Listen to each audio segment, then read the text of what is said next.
What's up, everybody? This is Danny, and today let's talk about the new Apple AirPods 4 and AirPods 4 with ANC. So I just got back from Apple Park, and that was an insane launch, but I thought I'd spend some family time out here at Disney World. We're here at Magic Kingdom, so I want to have some fun and also talk about these, what's new, what's different, and also I'm having a little trouble thinking about why these exist, especially together, but my wife actually has some good insights on why that actually might be. So let's go and talk about these and have some fun.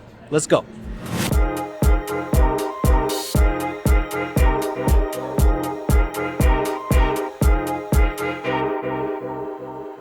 So this is probably the biggest change that we've seen to the AirPods so far, and even though that they don't look wildly different in comparison to the last generation, they did redesign them slightly to be able to fit in the ear better, and I can 100% vouch that these are super comfortable. I can wear them for hours and hours with zero ear fatigue.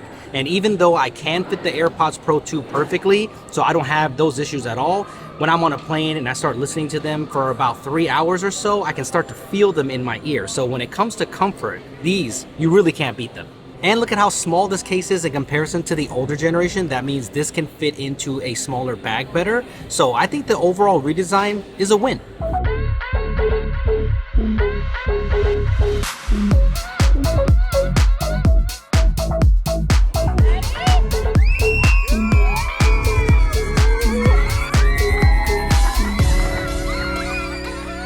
Okay, so we decided to come to Tom Sawyer Island because the kids wanted to play, and we're also trying to take advantage of this place as much as we can because they're gonna strip it away soon. So it's a little sad, I'm gonna miss it, but I think Cars Land is going here, so soon this will all just be shut down.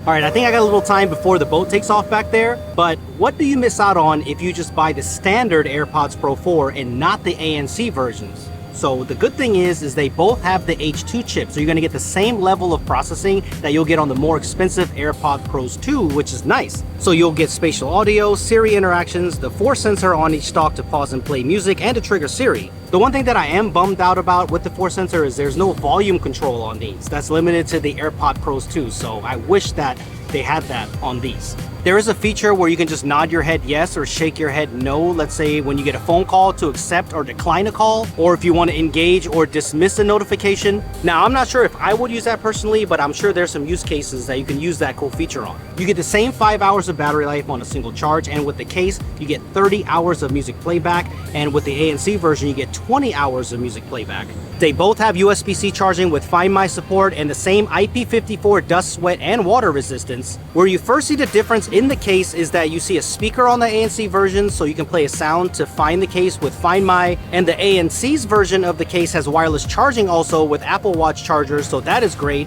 And of course you get active noise cancellation, transparency mode, and conversational awareness. Wow, I am burning up back here, and I didn't realize how loud this boat was behind me, but like I told you earlier, I wasn't sure why these two actually exist together. And check out this conversation that I had with my wife when I came back from Apple Park. I think this is insightful on why that these products actually exist. So my question, and probably many other people's question, is why are there two different versions? Why are there a AirPods 4 with ANC and one without? And I asked myself that because I'm thinking, why not just release one version? Everybody wants ANC, everybody wants transparency mode, right? We got into it yesterday because he's like, I don't understand why they wouldn't just do one. You can turn it on, you can turn it off. here's my thing. I do not like ANC. I think it's maybe being a mum. I always feel like I have to listen out, or I'm just nosy.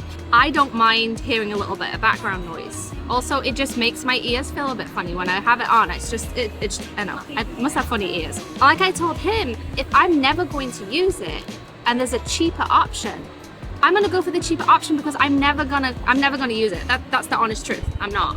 So I get it. Like if you know you're not gonna use it, save yourself some money. Maybe other people think like this one does, where I don't think the same. So let's be honest. He likes the ANC, so he doesn't have to hear me going on at him every 2 minutes. Facts. But I want to talk about something that's really important, because for me, I think I look at it from a personal perspective.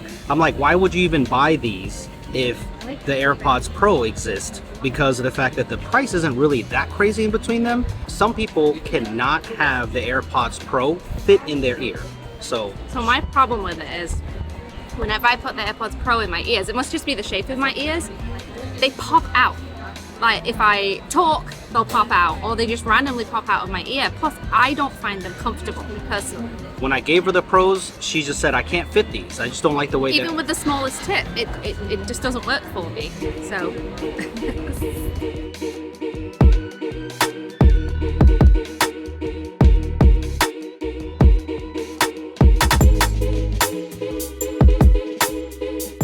Also, pro tip, if you're back here anywhere in this area in Magic Kingdom and you're hot, there is a AC vent right here, man, on this bench.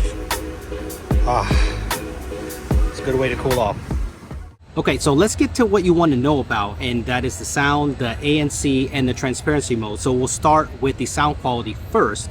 So I think if you're coming from the previous generation AirPods, then you're going to notice a bump in sound quality. But if you're coming from the AirPods Pro 2, then that might not be the case, since those are in ear and these sit outside of the ear. So the audio will not be as full, and that's to be expected. When I first started testing these, I can't lie, I was a little bit disappointed because they sounded so flat, especially in Apple Music. But when I went into Spotify and played with the EQ a little bit, then definitely things changed. So make sure you play with your equalizer in your favorite music app. I wish that Apple Music had a custom EQ, but make sure you play around with the different settings that they have, because it can make a big difference. I listen to so many music genres, from Kendrick to Chelsea Cutler to Sam Tompkins, Linkin Park, and Becky Hill, just a full range of music on these, and I think for most people they're going to be great. My real test was asking my wife how she liked the sound quality, and she had no complaints, and she loved the audio quality, so she probably represents the general public best. I'm no audiophile by any means, but I think if you're going into this expecting to be blown away by the sound quality, I think if you have the right expectations, then you're going to be fine. The sound is surprisingly fuller than I expected. Again, the bass won't be as powerful as something with dual drivers, and while the vocals cut through nicely, the highs could be a bit brighter. But overall, these sound pretty good, and I'm sure that they'll push out some software updates over time to make them sound even better. When you switch between modes on the AirPods 4 with ANC, you're going to notice this half a second to a second delay of processing changes, and that's totally expected with the design of these, but you're going to notice it especially if you're coming from the AirPods Pro 2, so it's not a deal breaker or anything, you're just going to notice it. I think if you're huge on what sounds best and the AirPods Pro 2 fit in your ears, I think you will favor those, but if you can't fit them, then these will sound good. If you go for the standard AirPods 4, then just know that the sound quality is the same, minus the features that I talked about earlier with the ANC model. So what about transparency mode and ANC? So with transparency mode, it's just like the AirPod Pros 2s for the most part. When you turn it on, you can definitely tell it does a really good job of enhancing the outside noise. But the one thing that I did notice is when I was speaking with transparency mode on, it made my voice sound a little robotic to my ears. So that's just something that I noticed, and it's not a deal breaker or anything, but I think you'll notice that as well. I am again attributing this to the open design, and the active noise cancellation is actually surprisingly good on these. Now, don't expect it to block out absolutely everything.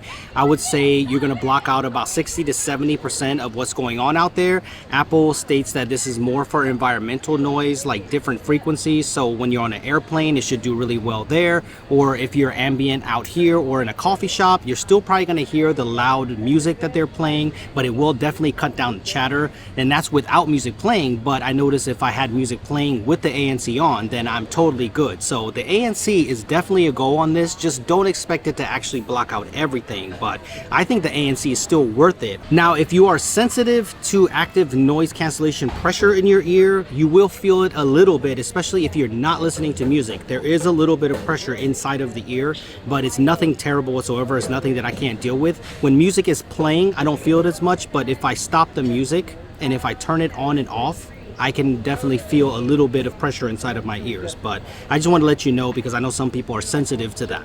The H2 chip brings voice isolation to help enhance your voice while you're on a call, so I'm going to switch to them right now so you can hear what the voice quality is like. So let me know what you think about the cutout of the background removal, or how clear my voice is, because it's pretty loud out here. So let me know what you think about the voice quality on the Apple AirPods 4. Okay, so that about wraps it up. I think the more that I use them, I'll be able to get more real world battery life, maybe find some quirks in them, and see how they sound overall after I use them for about a month. So I'll follow up with a long-term review. The AirPods 4 come in at $129 with ANC is $179. I would have liked to see a $100 and $150 price point, but I guess that's what you get if they go on sale, because I'm sure that that will happen. That price point will hit eventually, so I think it's a go definitely then, but it's definitely a go now too if you're ready for an upgrade, especially if you're hitting that lower price point and you don't need all the fancy features of the AirPods 4 with ANC. So, all